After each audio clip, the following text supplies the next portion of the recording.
Breakthrough. Circulatory failure is predictable. I'm Steve Blair. Welcome to Breakthroughs.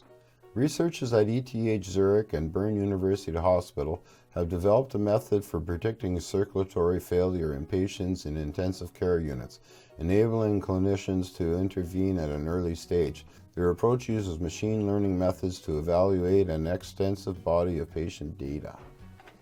Patients in hospitals' intensive care units are kept under close observation. Clinicians continuously monitor their vital signs such as their pulse, blood pressure, and blood oxygen saturation. This furnishes doctors and nurses with a wealth of data about the condition of their patient's health. Nevertheless, using this information to predict how their condition will develop or detect life-threatening changes far in advance is anything but easy. Researchers at ETH Zurich and Bern University Hospital have now developed a method that cleverly combines a patient's various vital signs with other medically relevant information. Fusing this data enables critical circulatory failure to be predicted several hours before it occurs.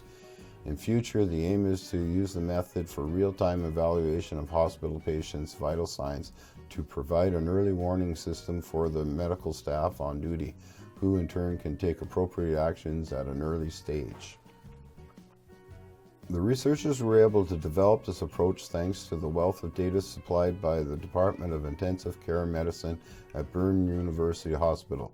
In 2005, it became the first large intensive care unit in Switzerland to start storing granular, high-resolution data for intensive care patients in digital form. For their study, the researchers used anonymized data from 36,000 admissions to intensive care units, which came exclusively from patients who agreed to their dataset being used for research purposes. The algorithms and models we developed were able to predict 90% of all circulatory failures in the dataset we used. In 82% of the cases, the predictions came at least 2 hours in advance, which would have given doctors at least 2 hours to intervene, explains Roch, professor of biomedical information at ETH Zurich. For each patient in the study, the researchers had several hundred different variables combined with other medical information at their disposal.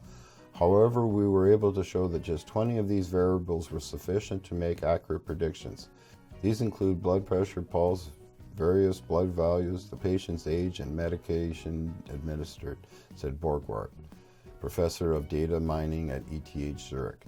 To further improve the quality of the predictions, the researchers plan to incorporate patient data from other large hospitals into future analysis. In addition, they will make an anonymized data set, the algorithms and the models available to other scientists. Preventing circulatory failure is a crucial aspect of patient treatment in intensive care. Even short periods of inadequate circulation significantly increase the mortality of patients, Mert said. In intensive care units today, we have to deal with a multitude of alarm systems, but they're not very accurate. Often they trigger false alarms or they give us only short advance warning, which can delay initiation of adequate measures to support patient circulation, he said. With their approach, the researchers aim to replace a large number of alarms with a few highly relevant and early alarms. This is possible as the study showed that the new method could cut the number of alarms by 90%. Right on. I'll leave a link in the description to the full article, and as usual, please like, share, subscribe, and take care.